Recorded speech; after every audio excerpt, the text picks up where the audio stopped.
여러분 안녕하세요. 더 라이트 스타입니다.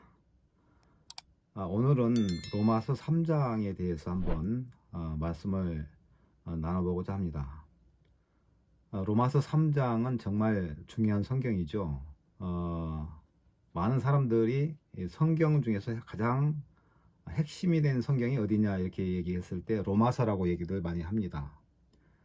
그 다음에 그 로마서에서 가장 또 핵심이 되는 장은 몇 장이냐 했을 때 3장이라고 말씀을 많이 합니다. 또 3장 중에서 3장 23절 또 24절을 가장 핵심이라고 말합니다. 모든 사람이 죄를 범하였음에 하나님의 영광에 이르지 못하더니 그리스도 예수 안에 있는 구속으로 말미암아 하나님의 은혜로 값없이 의롭다 하심을 얻은 자 되었느니라. 놀라운 말씀이죠. 이 내용은 뒤쪽에서 설명하기로 하고, 자, 로마서 3장은 로마서 2장 17절부터 3장 8절까지 유대인과 율법에 대한 그런 얘기가 나오고 있고요. 그 다음에 3장 9절에서부터 18절까지는 사람은 모두 죄인이다, 이런 내용입니다. 그리고 19절에서 마지막까지는 하나님의 의에 대해서 기록을 하고 있습니다. 지난번에 제가 로마서 1장을 말씀을 드렸을 때 바로 하나님의 의에 대해서 그 얘기가 나왔었죠. 하나님의 의는 무엇인가? 그것을 설명하면서 복음에 대해서 제가 말씀을 드렸습니다. 복음은 바로 예수 그리스도의 죽음, 장사 지내심, 그리고 부활. 예수 그리스도의 그 죽음은 우리 모든 죄를 담당하시기 위해서 십자가를 지신 것이고, 그리고 장사 지내심은 바로 우리 죄값을 치르기 위해서 무덤에서, 사망이라는 감옥에서 사흘 동안 계신 일이고, 그 죄값을 다 청산했다는 뜻으로 부활을 하셨다는 내용을 지난번에 말씀을 드렸습니다. 복음이라고 하는 것은 정말 너무 놀라운 하나님이 우리에게 주신 선물이고, 하지만 많은 사람들이, 교회를 다니는 많은 사람들도 예수님의 죽음과 장사 지내신 부활을 알면서도 그것이 나에게 어떤 의미가 있는가에 대해서 깊이 생각하지 않고 그저 열심만을 가지고 교회 열심히 다니고 충성 봉사하고 그런 경우를 많이 봐왔습니다. 중요한 것은 예수님의 죽음, 그리고 장사 지냄, 그리고 부활이 내게 어떤 의미가 있느냐, 그것을 아는 것이 정말 중요합니다. 요한복음 17장 3절에 보면 이렇게 기록되어 있습니다. 영생은 곧 유일하신 참 하나님과 그의 보내신 자 예수 그리스도를 아는 것입니다. 자, 뭐를 안다는 것, 좀 중요한 일이죠. 근데 영생, 영원한 생명, 우리가 은혜를 입는, 구원을 얻는 것, 그 영생은 곧 유일하신 참 하나님과 그의 보내신 자 예수 그리스도를 아는 것입니다. 자, 하나님을 알고 예수님을 알게 되면 예수님이 우리에게 하신 일, 하나님께서 예수님을 우리에게 보내신 일, 이것을 알게 되면 바로 그게 영생과 연결이 된다는 얘기 아니겠습니까? 자, 이 하나님의 의에 대해서 여기에는 이제 정말 쐐기를 박듯이 로마서 3장 23절, 24절에 이렇게 나와 있습니다. 유대인과 율법에 대해서 이렇게 2장 17절에서부터 3장 8절까지 기록이 되어 있는데, 그 내용은 요약을 하면, 유대인, 너희들이 율법을 잘 지킨다고 하지만 실제 너희들은 잘 지키지 못하고 있다. 또 그 말과 함께 이어서 사람 모두가 죄인이다. 바로 우리 육체로 의롭게 될 사람이 하나도 없다. 그래서 3장 10절에 보면, 그러면 어떠하뇨? 우리는 나으뇨? 결코 아니라. 유대인이나 헬라인이나, 여기서 헬라인이라고 하면은 그리스를 헬라라고 하는데, 당시 이방인들을 다 총칭해서 헬라인이라고 이렇게 얘기를 합니다. 자, 그러면 어떠하뇨? 우리는 나으뇨? 결코 아니라. 유대인이나 헬라인이나 다 죄 아래 있다고 우리가 이미 선언하였느니라. 기록한 바 의인은 없나니 하나도 없으며, 의인은 없나니 하나도 없다는 이 말씀은 우리 육체로, 우리 노력으로, 우리 어떤 행위로, 율법의 행위로 의롭게 될 사람은 하나도 없다. 3장 9절에서 28절까지는 인간은 누구나 죄인이다. 우리 육신으로 의롭게 될 육체가 하나도 없다.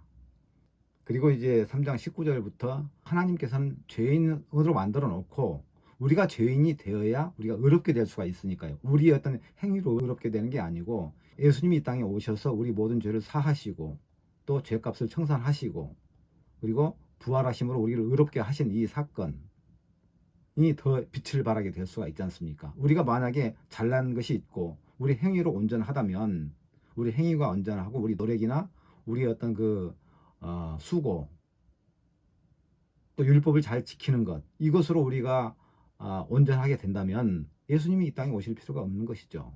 그죠? 우리가 잘하는데 예수님이 무슨 필요가 있겠습니까?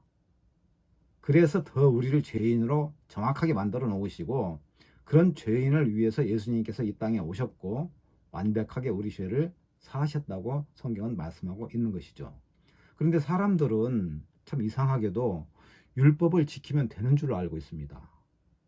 다시 말해서 율법이 613가지인데 그거를 지키면 되는 줄 알아요. 어떤 목사님은 신명기 28장을 말씀하면서 복에 대한 이야기를 많이 합니다. 복 받으면 좋지요, 누구나. 그죠? 신명기 28장을 보면 아마 여러분도 잘 아실 겁니다. 28장에 보면 신명기 28장 1절에서부터 14절까지는 이렇게 하면 내가 복을 받고 이렇게 하면 복을 받고 계속 복을 하면서 얘기를 합니다. 네가 네 하나님 여호와의 말씀을 삼가 듣고 내가 오늘날 네게 명하는 그 모든 명령을 지키고 행하면 계속 순종하여 여호와의 말씀을 순종하면 이 모든 복이 네게 임하며 네게 미치리니 성읍에서도 복을 받고 들에서도 복을 받을 것이며 쭉 이렇게 14절까지 복을 받는 내용이 기록되어 있는데 어떤 목사님은 이 내용을 쭉 설명하시면서 다 이렇게 지키고 율법을 지키면 복을 받는다 이렇게 말씀을 하세요. 자, 그러면은 15절부터 무려 68절까지 무려 68절까지는 뭘 기록하고 있느냐?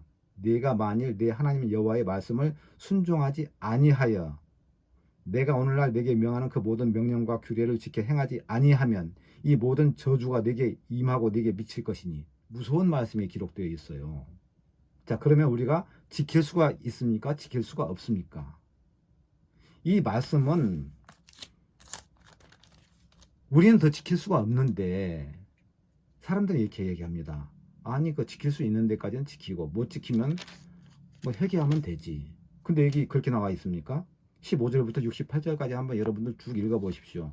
전부 저주받는 얘기입니다. 우리가 지키지 못하면 우리가 다행히 지키면 100% 지키면 가능하지만 1% 아니 0.00001%라도 못 지키면 우리는 저주를 받게 되어 있어요.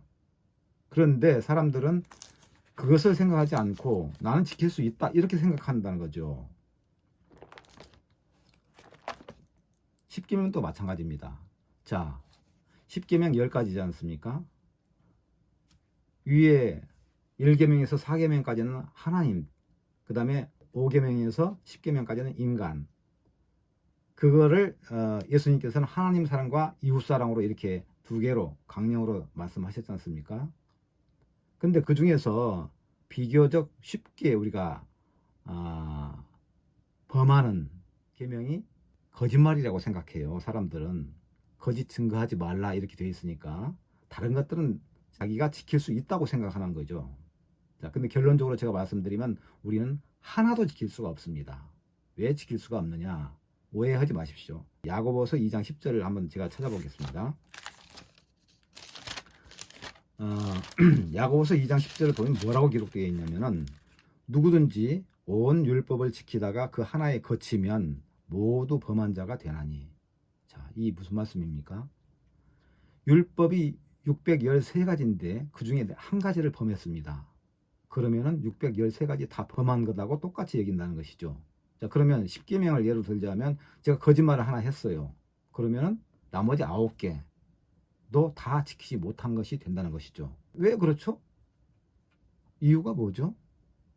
아니 그래도 나는 9개는 지켰고 1개 정도는 못 지켰는데 그러면은 하나님이 나를 좀 봐주셔야지 1개 못 지켰다고 다 못 지켰다는 건 말이 됩니까? 이렇게 항변할 수 있겠죠. 그런데요, 하나님 입장에서 한번 생각해 보십시오. 계명을 하나만 우리가 어겨도 계명을 어겼다는 점에서 똑같다는 거죠. 하나님 입장에서 볼 때 그렇지 않습니까? 하나님 입장에서 계명을 지키라고 지금 분명히 돼 있는데 하나만 우리가 하나를 못 지켰다 이거죠. 그러면은 살인하는 것과 같다. 간음한 것과 같다. 하나님을 망령되이 일컫는 것과 같다. 같은 레벨이란 것이죠. 하나님 입장에서 보면 계명을 어겼기 때문에. 그죠? 그래서 이렇게 기록하고 있습니다. 누구든지 온 율법을 지키다가 그 하나에 거치면 모두 범한 자가 되나니. 율법은 613가지가 사슬처럼 이렇게 연결되어 있어가지고 하나만 끊어져도 다 끊어진 거예요. 다. 아무 소용이 없는 것이 되는 거죠. 여러분들은 율법을 잘 지킬 수 있다고 생각하십니까?